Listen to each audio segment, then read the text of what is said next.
So, you want to world build. Hello there, I'm the Bearded Halfling, and today we're going to be answering the most important question when creating your own medieval fantasy-inspired worlds. Is that hyperbole? Almost definitely. Will no one agree with me that this is the most important question you need to ask yourself? Also, probably. But I still think it's really important to ask yourself this question when creating your worlds. Is your world set before or after the invention of the printing press? And to learn why I think it's so important, let's get into it. First invented in the 14th century in China, the printing press came to Europe in the 15th century with the invention of the Gutenberg printing press. The printing press, as the name suggests, essentially works like a big press. And presses ink into paper like a press. I'm going to try that again. Before the invention of the printing press, all books had to be written and copied by hand, meaning if you wanted a copy of someone's book, you would essentially have to wait for a monk to write out the entirety of the book themselves using quill and ink. A printing press, on the other hand, with a movable type, could print out more than 250 sheets in an hour, meaning for the first time, books could be properly mass-produced. This meant books were a lot more affordable and readily available to all people. The impact of the printing press on history cannot truly be understated. It had a massive impact. Initially, one of its major impacts was massively increasing the literacy rate amongst medieval people. Whilst previously even a lot of kings were unable to read or write, it's normally assumed about 80% of English adults couldn't spell their own name. In less than 200 years, literacy rates had almost risen to half. And whilst this may still seem a very low number, when you consider that a fifth of Floridians, they call Floridians? We're crocodile people, lack basic prose and literacy skills, it's not that bad. Additionally, because the cost of printing had reduced so much, it meant that people could mass produce pamphlets and leaflets at a much higher rate. And when this is combined with a much more literate population, meant that ideas like, questioning the authority of the church suddenly became a lot more popular, which would eventually lead to the rise of the various Protestant churches throughout Europe. And whilst, yes, real history is a bit more complicated than that, the printing press had a huge impact on how far these, at the time, heretical ideas could spread. And don't worry, I can hear you saying, well, you said this was about medieval fantasy. Well, all you've said is talk about history. And to that, I say, well, first off, shut up. And yes, don't worry, we're getting there. So, let's start small. The number of cockatrices in an area has gotten out of hand, and the local adventurers guild once put a bounty out to try and encourage adventurers to try and take some of them down. Thanks to the guild's printing press, they are able to create a large number of pamphlets and posters to put up all over the place to encourage this action to take place. Although it's the adventurers that get all the credit, if not for the endless working of the guild's clerks, then the entire system would break down very quickly. But let's start thinking a bit bigger.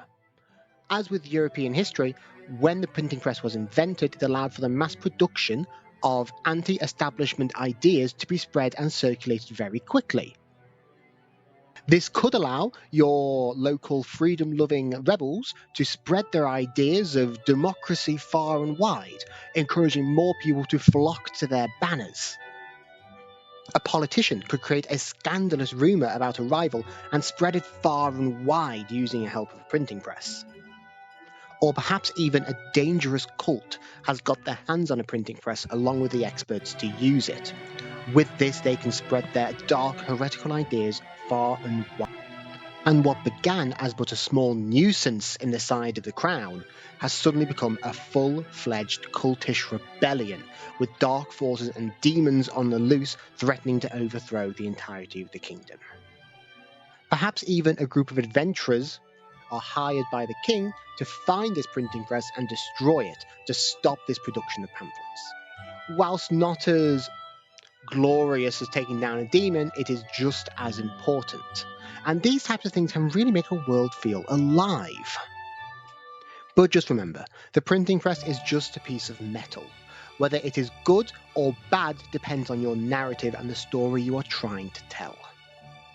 Just use it as a tool or a MacGuffin as you would for anything else. But we're not done yet. The printing press has a very unique aspect in the world of fantasy that obviously is not reflected in real life history, and that is magic.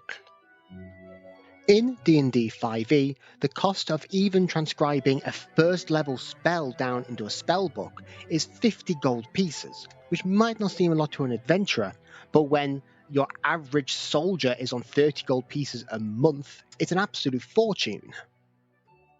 This means wizards either have to be rich on their own accord, perhaps coming from a noble family, or have rich sponsors like a university or a noble, in order to fund their ink and book habit. But the printing press might well change all that. With a skilled wizard at a printing press, you could print out hundreds of sheets giving step-by-step instructions of how to cast simple spells. Mass-produced in this way, it will become increasingly common for middle-class and even poorer members of the public to get their hands on these instructions, allowing them to cast cantrips and maybe even low-level spells. And eventually your average villager might have access to spells like Prestidigitation, Message and Mend, which would no doubt drastically improve the lives of everyday civilians and people of any nation or kingdom. But this might also have a military application for any smart enough to use it. This might look very similar to the English army in the 14th and 15th centuries, where we saw the removal of traditional knights being the main force of the army and instead giving way to the archer, specifically the English and Welsh longbowmen who made up the bulk of the killing power in an English army. When given suitable protection, these archers deal enormous damage to approaching armies, as we see at the Battle of Crécy and the Battle of Agincourt, where in both situations a heavily outnumbered English army was able to defeat a numerically superior and better equipped French army by relying on good defensive tactics. When this comes to a fantasy world where the printing press has been used to its full magical potential, you might see an army of mass mages, trained peasants in armour behind defensive bulwarks being protected by heavily armoured infantry, spamming firebolts at anyone who comes close enough. Although individually one of these mages might not do a lot of damage, when produced and used en masse, they could devastate approaching armies, especially armies made up of traditionally equipped feudal units like mounted cavalry. Although for the sake of time and your sanity, I'm not going to go into too much detail, historically the move away from traditional feudal cavalry towards the power of the infantry and the mass archer blocks had huge societal changes throughout Europe. Factors like centralisation of power and a centralised army, as well as the destruction of traditional feudal roles like knights and the removal of their political power, might well have been brought forward with the use of the printing press to create mass units of low-powered wizards. But honestly, we're probably getting a little bit ahead of ourselves at this point.